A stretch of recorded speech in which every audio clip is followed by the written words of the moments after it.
She was a princess born with royal blood. She could have lived in palaces, received titles, estates, and a place in history books. Only if she had been born a son. But she was a girl, and the crown didn't need daughters. So she lived her whole life as the bastard daughter of King Henry VIII's personal tailor. Her father could give her grants, but not his name. To prove he could father a boy, Henry VIII claimed his illegitimate son without shame. He paraded Henry Fitzroy like a trophy, showering him with titles and gold. He made him a duke.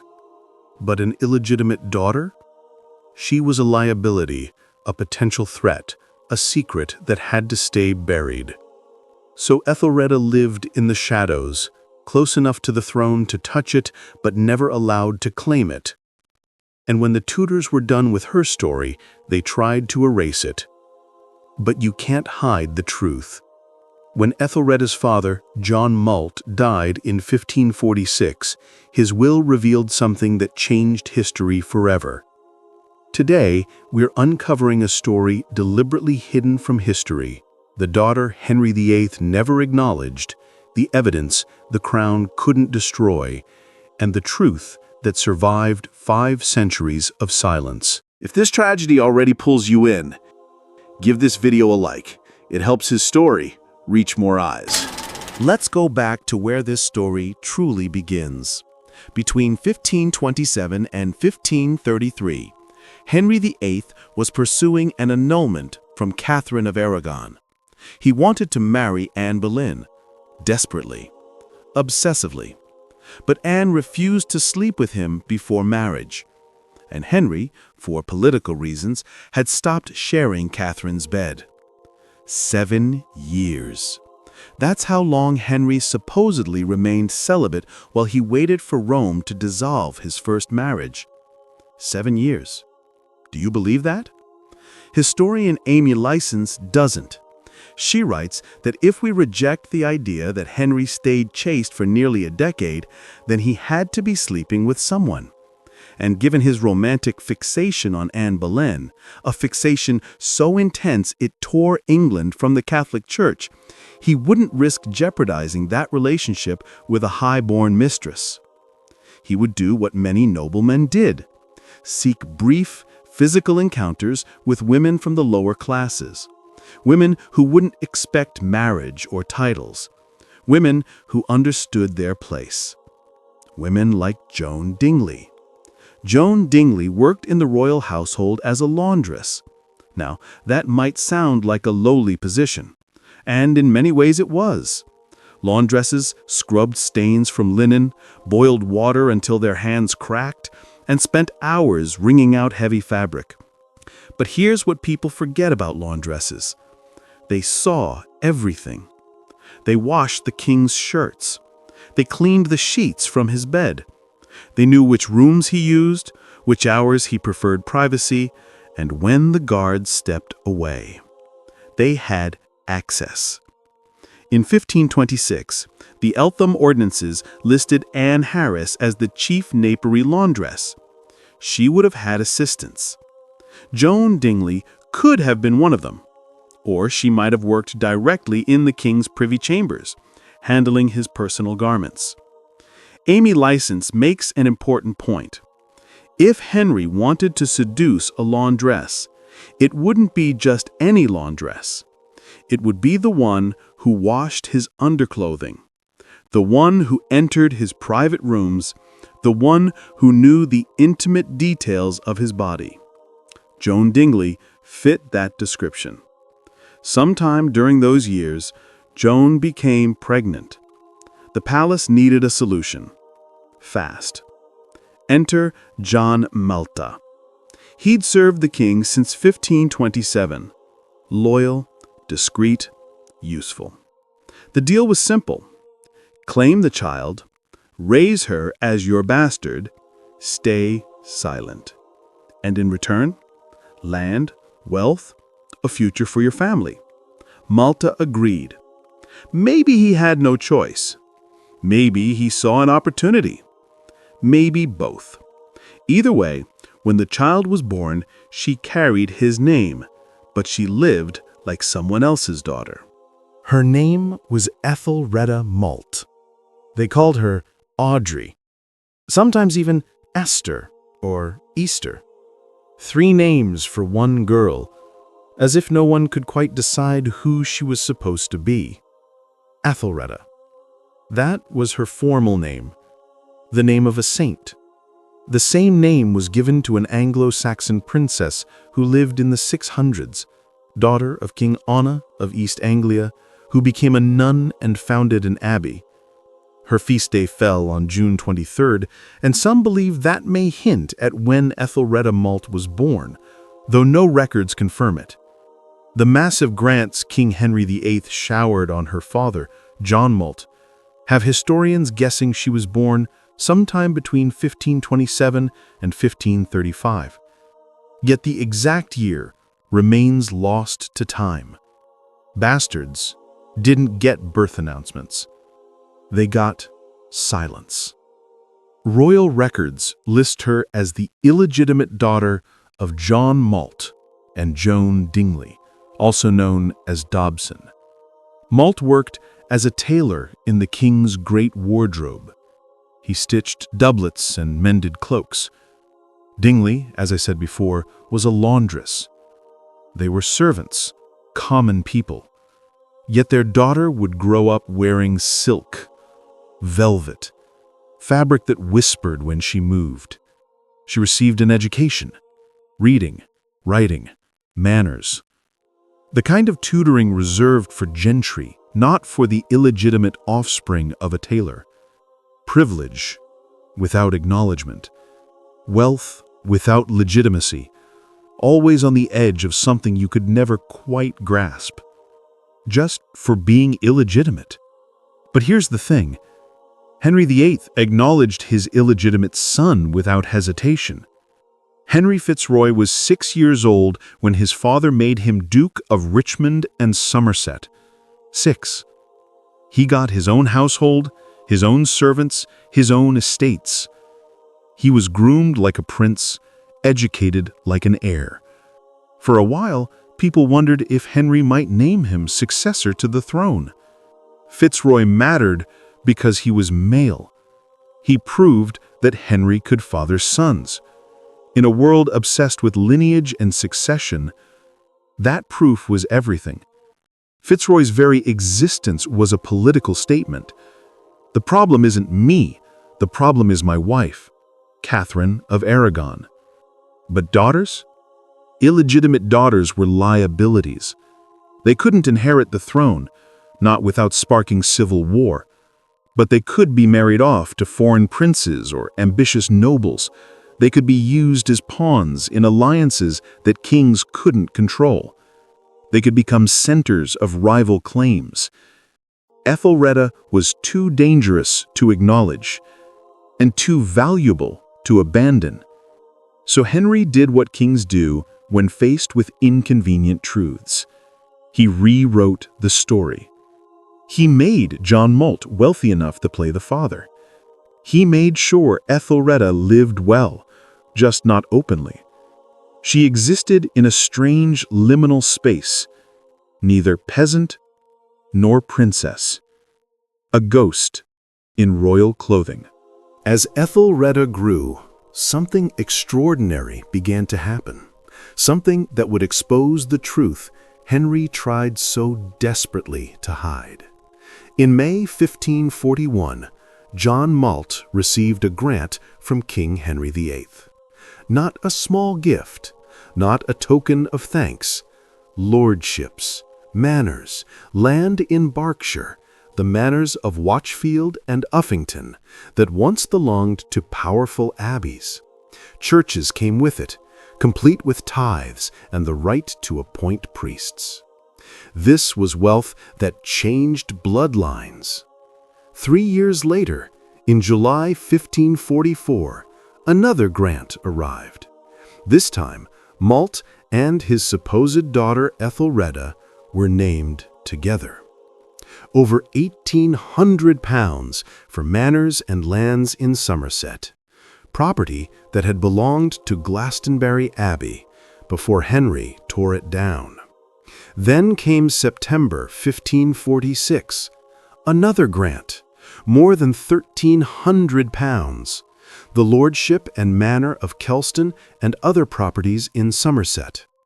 £1,000 in the 1540s equals over £400,000 today. John Malte, a man who spent his days measuring fabric and threading needles, suddenly controlled estates worth more than most knights would see in a lifetime. For what? Good stitching? No. Many historians believe this was payment for something else entirely. Royal tailors were well compensated, yes. They had steady work and comfortable lives. But they didn't become landed gentry overnight. They didn't receive property that came with the power to collect rents, appoint clergy, and rule over tenants. That kind of wealth came with strings attached. Or rather, with secrets that needed burying. Someone wanted John Malte to claim this child as his own. Someone wanted the world to believe she was nothing more than a servant's mistake. Someone with enough power to hand over abbeys and lordships like they were loaves of bread. Someone who wore a crown. By the time she married John Harington in the late 1540s, her dowry could make nobles jealous. The cracks in her story were about to shatter everything the Tudors had tried to keep hidden. Because the truth about who she really was waited in her father's last will, hidden until the day he died. When Ethelreda married John Harington sometime between September 1546 and November 1547, it wasn't a love story. It was an arrangement. Harington's life had been turbulent. He served Henry VIII loyally only to gamble his future with Thomas Seymour after the king's death. Bad move. Seymour fell from grace spectacularly, and Harington went to prison for his association. But he survived, and when he married Ethelreda, he gained something valuable: her dowry, that enormous, inexplicable fortune she brought with her. Land, rents, estates, all supposedly from her father, John Malte. But who really arranged this marriage? Decades later, Ethelreda's stepson would write the answer. Sir John Harington compiled a book called Nugae Antiquae. It translates to Ancient Trifles, a collection of Tudor-era gossip, letters, and anecdotes. In it, he wrote that Henry VIII personally arranged Ethelreda's marriage to John Harington, Harington's own father, who was described as a confidential servant of the king. Confidential. That's the pivotal word. Henry didn't just pick any husband for Ethelreda. He chose someone loyal, someone who understood discretion, someone who could be trusted with a secret that could unravel carefully constructed lies. Harington knew the truth. He had to. But publicly? Silence. Ethelreda entered court life quietly. She served in royal households. She attended royal women. She moved among nobles with the ease of someone who belonged, even if no one could quite explain why. She had the poise of someone raised for this world, the confidence that comes from knowing, deep down, that your blood is royal, even if your name isn't. For years she lived this careful, controlled existence, until March 1554. Queen Mary sat on the throne, Catholic and suspicious. Her half-sister Elizabeth was Protestant, popular, and dangerous. When a rebellion led by Thomas Wyatt threatened Mary's reign, suspicion immediately fell on Elizabeth. Had she supported the rebels? Had she encouraged them? Did she want the crown for herself? Mary arrested her. Elizabeth was brought to the Tower of London, the same fortress where their mother, Anne Boleyn, had been executed 18 years earlier. The same cold stone walls, the same dread. 6 women were allowed to accompany Elizabeth during her imprisonment, among them Ethelreda Malte Harrington. It's an interesting detail. Elizabeth was facing possible charges of treason, a situation where trust mattered more than ever. The fact that Ethelreda was among the chosen few has led historians to wonder about their relationship. While it doesn't prove anything, but it does suggest that Elizabeth valued Ethelreda's presence. In such a moment, you bring only the people you trust most, the people who won't betray you under pressure, the people whose loyalty is absolute. Ethelreda wasn't just another lady in waiting.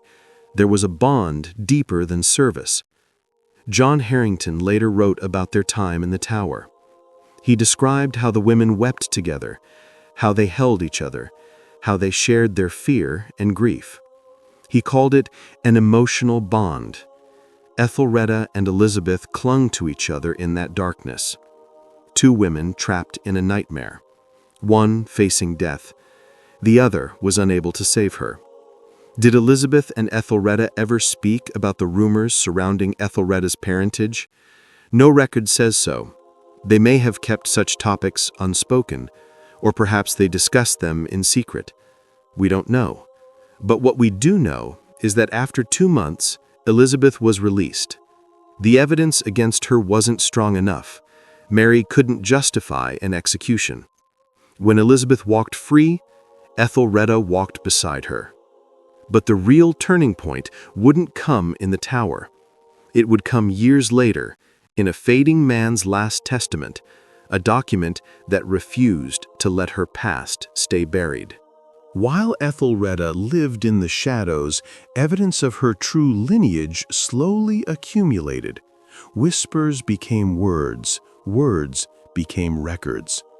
John Malte's own will reveals the first clue. In it, he called her Audrey Malte, my bastard daughter, begotten on the body of Joan Dingley, now wife of one Dobson. He called her his bastard. Legally, she was. But even in his will, he had to name her mother, had to specify, as if clarifying a story that was always just a little too neat. Then came the testimony of those who knew. Then Sir John Harrington, Ethelreda's stepson, wrote something remarkable in Nugae Antiquae. He called Ethelreda the king's natural daughter. Not the tailor's daughter, not Malte's bastard, the king's. He wrote that in the 38th year of his reign, Henry VIII granted those massive estates to John Malte because of his special love and regard for the girl. Not for Malte, for her.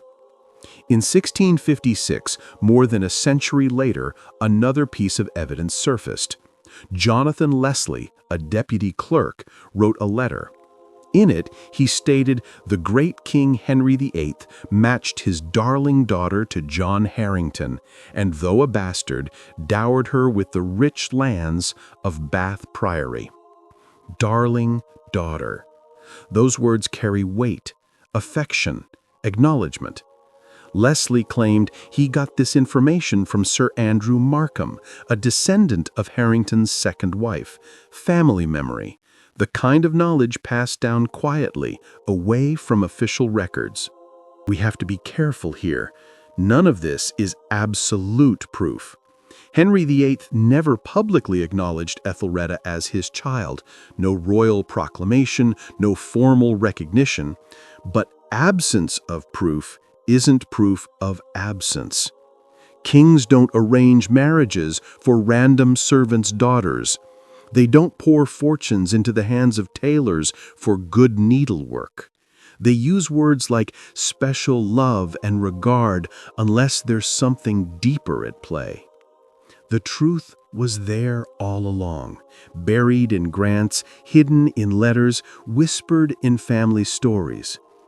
Ethelreda was King Henry's daughter, and everyone who mattered knew it. Perhaps it was John Malte's will in 1547 that marked the beginning of Elizabeth treating her as a sister. When Elizabeth was crowned queen on January 15, 1559, Ethelreda attended the coronation.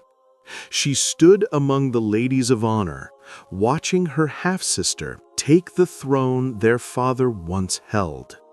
It's almost as if Ethelreda's purpose ended when Elizabeth's reign began. As if she'd been waiting, protecting, supporting, enduring, until her sister was safe. Then, just weeks later, Ethelreda died. She was buried quietly. No grand tomb, no lengthy eulogies. She left behind one daughter, Hester, born around 1550. The girl appears in records until 1568, then vanishes completely. Another ghost of Tudor England. Ethelreda wasn't the only woman suspected of being Henry's hidden child. Catherine Carey, daughter of Mary Boleyn, was almost certainly fathered by the king. Mary had been Henry's mistress before her sister Anne caught his eye. Catherine was born during that affair. She served Anne of Cleves. Later, she served Elizabeth, never acknowledged as the daughter of the king. Elizabeth Taleboys, Henry Fitzroy's sister, was born in 1520, just months after Henry Fitzroy. Henry took an unusual interest in her marriage, involving himself in negotiations. Why would he care about the marital prospects of a random girl? Yet never acknowledged, these women moved through royal circles with ease. They held positions of trust. They married well. They lived comfortably. But their names never appeared in official records as Henry's children, because they were female, and in Tudor England that made all the difference. Henry needed the world to know he could father sons. Fitzroy was proof, a public declaration of virility, a warning to Catherine of Aragon. But daughters? They didn't serve that purpose. Better to keep them hidden. Better to let them live well, but live quietly. Better to love them in secret and deny them in public. So who was Ethelreda Malte, really? The official records say she was a tailor's bastard, a nobody, a woman who married moderately well and lived a quiet life before dying young. But official records lie. They lie because kings need them to, because thrones depend on controlled narratives, because acknowledging an illegitimate daughter born to a laundress during a supposed period of celibacy would raise questions Henry couldn't afford to answer. The evidence tells a different story. Massive land grants to a tailor with no clear reason for such generosity. A dowry far beyond what a servant's daughter should possess. A marriage personally arranged by the king. A stepson who openly called her the king's natural daughter. Ethelreda lived a life wrapped in silence. She was raised with careful planning, married strategically. He kept her close to the throne, but never close enough to claim it. She held Elizabeth's hand in the Tower. She attended Elizabeth's coronation. Then she vanished from history as quietly as she entered it. A woman who lived in the margins of power. Too dangerous to claim, too valuable to abandon. A daughter who knew her father was a king, but could never call him that aloud. Henry VIII wanted to be remembered for his strength, his defiance of Rome, his 6 wives, and his male heir. Instead, part of his legacy is the daughters he erased, the women he loved from a distance, the children he denied because their existence complicated his carefully constructed image. Ethelreda Malte was one of them. She lived, she mattered, she stood beside the queens, and for 500 years almost no one knew her name. But now we do, and maybe that's enough. If Ethelreda's story moved you, like this video and subscribe to uncover more hidden truths from history. Share this with anyone who loves royal drama, lost legacies, and the daughters kings tried to erase. Stories like hers deserve to be remembered, and together we can bring them into the light.